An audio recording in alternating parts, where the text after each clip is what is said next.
Hello guys, welcome to my channel. मैं हूँ रिचा। जैसा कि आपको पता है, मैं जर्मनी में रहती हूँ और यहाँ की लाइफ एंड स्ट्रगल से रिलेटेड वीडियोस बनाती हूँ। अभी तक आपने मेरा चैनल चेक नहीं किया है तो प्लीज़ चेक कीजिए। आपको जर्मनी से रिलेटेड इंटरेस्टिंग फैक्ट के बारे में कुछ पता चलेगा। कुछ इन्फॉर्मेटिव वीडियोस हैं, कुछ प्रेगनेंसी से रिलेटेड वीडियोस हैं। प्रेगनेंसी में कौन कौन से डॉक्यूमेंट की ज़रूरत पड़ती है, बेबी आने के बाद, बेबी के पहले, उन सारे डॉक्यूमेंट से रिलेटेड बहुत सारे वीडियोज़ हैं, आप चेक कर सकते हैं। अगर आपको पसंद आए तो अपने फैमिली एंड फ्रेंड्स के साथ ज़रूर शेयर कीजिए। एंड आपको अगर मेरा चैनल अच्छा लग रहा है, इंटरेस्टिंग लग रहा है तो प्लीज़ सब्सक्राइब कीजिए। मैं एक बहुत ही इम्पॉर्टेंट टॉपिक पर बात करने वाली हूँ, वो है कि प्रेगनेंसी से रिलेटेड वो टॉपिक है, प्रेगनेंसी में इचिंग क्यों होती है। बहुत बार ऐसा बोला जाता है कि प्रेगनेंसी में इचिंग जो होती है वो ड्राइनेस के कारण होते हैं। हार्मोन्स इतने ज़्यादा अप्स एंड डाउन होते हैं कि इचिंग स्टार्ट हो जाता है। कई बार क्या होता है, बॉडी स्ट्रेच होता है, उसके कारण होता है। ये सारी चीज़ें अपनी जगह सही हैं, बट हमेशा ऐसा नहीं होता। हर किसी के साथ ऐसा बिल्कुल नहीं होता कि स्ट्रेचिंग हो रहा है स्किन तभी इचिंग होगा, या फिर है ना ड्राइनेस है इसलिए इचिंग होगा। मैं अपने एक्सपीरियंस से आपको बताना चाहूँगी कि इचिंग हर बार ड्राइनेस से बिल्कुल नहीं होता है। कई बार ये सीरियस काउज होते हैं इचिंग के। अगर आपको किसी पर्टिकुलर टाइम में इचिंग हो रहा है, जैसे कि रात में हो रहा है और उसी टाइम में बार बार रिपीट हो रहा है, नेक्स्ट डे भी रात में हुआ, फिर नेक्स्ट टू नेक्स्ट डे भी रात में ही हुआ, तो ये इसको इग्नोर बिल्कुल नहीं करना चाहिए। इसके बारे में आप ज़रूर अपने डॉक्टर से बात करें कि ऐसा क्यों हो रहा है। डॉक्टर अगर बोले कि नहीं ये ड्राइनेस है या कुछ भी, तो आप डॉक्टर से क्वेश्चन करें कि ड्राइनेस से तो दिन में भी हो सकता है, रात में ही क्यों हो रहा है। और एक चीज़ आपको नोटिस करना है कि जब भी इचिंग होता है तो ये पाम में और हील्स में हो रहे हैं, तो ये बिल्कुल भी इग्नोर नहीं करना है। क्या होता है, जब स्किन स्ट्रेच होता है या फिर बॉडी में ड्राइनेस होता है तो नॉर्मल स्किन पे इचिंग होती है। जब यहाँ पे कोई स्ट्रेचिंग नहीं हो रहा, कुछ नहीं हो रहा और यहाँ पे इचिंग होना स्टार्ट हो तो वो बिल्कुल भी नॉर्मल नहीं होता है। भले आपको इचिंग में बहुत ज़्यादा प्रॉब्लम ना हो, सिर्फ इचिंग हो रहा हो और बाकी कुछ भी अंदर से आपको फील नहीं हो रहा हो, इसके बाद भी ये लाइफ थ्रेटनिंग हो सकता है, ये जानलेवा हो सकता है आपके लिए भी एंड बेबी के लिए भी। इसलिए इसको प्लीज़ इग्नोर बिल्कुल ना करें और अपने डॉक्टर से बात करें। अगर डॉक्टर इग्नोर करते हैं तो डॉक्टर भी ह्यूमन बीइंग हैं, कई बार उनको भी हर चीज़ एट ए टाइम नहीं पता होता है, तो आप दूसरे डॉक्टर से कांटेक्ट करें। एक ही डॉक्टर पे बिल्कुल डिपेंडेंट ना रहें, क्योंकि कई बार क्या होता है कि आप तो डॉक्टर से आपने शेयर कर लिया, डॉक्टर ने बोला इग्नोर करो, ऑयल लगाओ, लोशन लगाओ, सही हो जाएगा, बट फिर भी सही नहीं हो रहा है 3 to 4 डेज़ में, तो दोबारा उस डॉक्टर से कांटेक्ट करें। वो डॉक्टर इग्नोर कर रहा है तो दूसरे डॉक्टर से आप कांटेक्ट करें।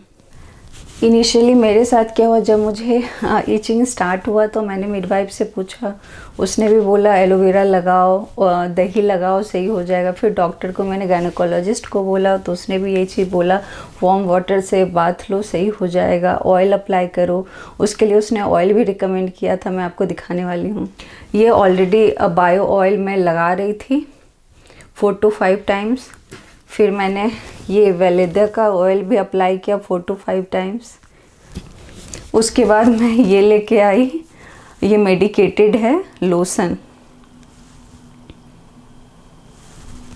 ये वैसे काफ़ी हेल्पफुल है, इससे इचिंग मेरा थोड़ा कम हुआ था, बट मेरे साथ इशू ये था कि मुझे कुछ और ही प्रॉब्लम था, नॉर्मल इचिंग था ही नहीं। तो ये जितने भी लोशन होते हैं, ऑयल होते हैं, वो ऊपर के स्किन को हील करते हैं। अगर अंदर से कोई प्रॉब्लम है तो उसका सॉल्यूशन सिर्फ और सिर्फ मेडिकेशन है, वो आपको डॉक्टर टेस्ट करके ही बता सकते हैं। तो मैं अपना एक्सपीरियंस आपसे शेयर करना चाहूँगी। मैं डॉक्टर के पास गई, डॉक्टर ने कहा कि यू लुक फाइन, आपको देख के नहीं लगता कोई प्रॉब्लम है, तो उसने बोला इग्नोर करो, ऑयल लगाओ, सही हो जाएगा, प्रेगनेंसी में बहुत नॉर्मल है। तो मैं वापस आ गई, बट मेरा सही नहीं हो रहा था, मैं बार बार परेशान हो रही थी। उसके बारे में ऑनलाइन रिसर्च कर रही थी। रिसर्च करने के बाद पता चला कि ये सीरियस रीज़न है प्रेगनेंसी कोलेसिस के, ये सारे सिम्टम्स है जो मुझ में हैं। फिर मैं डायबिटीज़ के रेगुलर चेकअप के लिए अपने हॉस्पिटल, रजिस्टर्ड हॉस्पिटल में गई थी। तो वहाँ मैंने शेयर किया और वहाँ जाके मुझे पता चला कि ये बिल्कुल भी नॉर्मल नहीं है।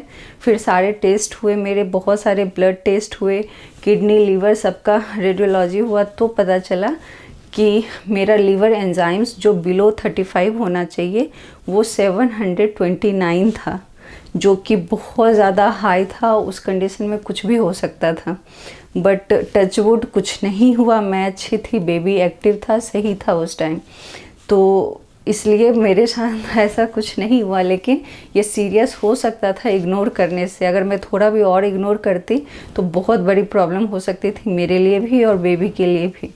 इसलिए आप प्लीज़ इग्नोर ना करें। उस टेस्ट का जो नाम है वो LFT है, लीवर फंडामेंटल टेस्ट। ये नॉर्मल टेस्ट है। वैसे मेरा सारा टेस्ट हुआ था, बिकॉज़ मेरे साथ और भी इश्यूज़ थे कि पता नहीं क्या हो रहा है, नहीं हो रहा है बॉडी में, बिकॉज़ यूरिन बहुत ज़्यादा येलो था और बाकी सिम्टम्स जो थे वो सही नहीं थे, तो इसलिए बहुत सारे टेस्ट हुए थे। बट जनरली अगर इचिंग हो रहा है तो आप किसी भी पैथोलॉजी में जा कर के आप टेस्ट करा सकते हैं। उसका नाम है LFT, लीवर फंडामेंटल टेस्ट। इससे पता चलेगा कि लीवर एंजाइम्स और ALT कितना है, आपका कितना होना चाहिए और कितना है। तो उससे पता चल जाएगा कि इचिंग नॉर्मल है, ड्राइनेस के कारण हो रहा है, या फिर कोई सीरियस इशू है। अगर सीरियस इशू है तो कई बार प्रीटर्म बेबी को निकालना होता है प्रीमेच्योर, बिकॉज़ वो अंदर उसको न्यूट्रिशन और ऑक्सीजन नहीं मिल पाता है और वो बहुत टाइम तक अच्छे से सर्वाइव नहीं कर पाता है। तो इसलिए बहुत डेंजरस है, इसको प्लीज़ प्लीज़ प्लीज़ बिल्कुल इग्नोर ना करें। और ये जो स्टार्ट होता है ये लेट प्रेगनेंसी में स्टार्ट होता है, लीवर एंजाइम्स या प्रेगनेंसी कोलाइसिस। ये इनिशियल जो 20 वीक्स होता है उसमें कभी नहीं होता, ये जो बाद का 20 वीक्स होता है उसमें होता है। तो 20 वीक्स भी नहीं कह सकते, आफ्टर 28th वीक ये लोगों को समझ में आता है कि हाँ ऐसा कुछ हो रहा है, सिम्टम्स दिखते हैं। तो जब भी आपको सिम्टम्स ऐसा लग रहा है तो प्लीज़ परेशान ना हो और दूसरों की बातों में बिल्कुल ना आए कि ये नॉर्मल है। नॉर्मल होता है बट सबके लिए नॉर्मल नहीं होता है, लाइफ थ्रेटनिंग भी किसी के लिए हो सकता है। तो एक बार अपना डाउट क्लियर करें डॉक्टर से।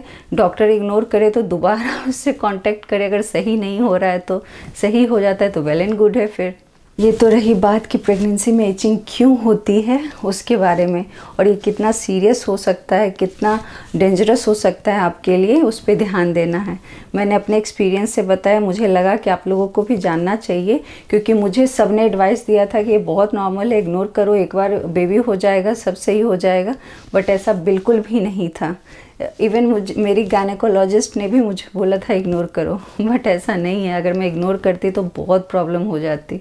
अभी मुझे 2 to 3 डेज़ में हॉस्पिटल विज़िट करना होता है, बहुत सारे टेस्ट कराने होते हैं, बेबी के एक्टिविटीज़ पे वो सर्विलांस करना पड़ता है कि बेबी कितना एक्टिव है, ज़्यादा या कम, तो कुछ तो नहीं हो रहा है। तो ये सारी चीज़ों का आपको भी ध्यान रखना है। सो कमेंट सेक्शन में ज़रूर मुझे बताएं आपको ये वीडियो कैसा लगा। कुछ इम्प्रूवमेंट की ज़रूरत है तो वो भी मुझे बताएं। मैं ऑनेस्ट फीडबैक चाहती हूँ ताकि मैं अपना वीडियो इम्प्रूव कर सकूँ, अपने आप को इम्प्रूव कर सकूँ। और अगर आपको ये वीडियो अच्छा लगा तो अपने फैमिली एंड फ्रेंड्स के साथ ज़रूर शेयर कीजिए एंड मेरे चैनल को प्लीज़ सब्सक्राइब कीजिए। अभी तक आपने मुझे इंस्टाग्राम पे फॉलो नहीं किया तो प्लीज़ फॉलो कीजिए। इंस्टाग्राम की मेरी ID है little things by Richa. So मिलते हैं नेक्स्ट वीडियो में, तब तक के लिए bye bye, take care, bye bye.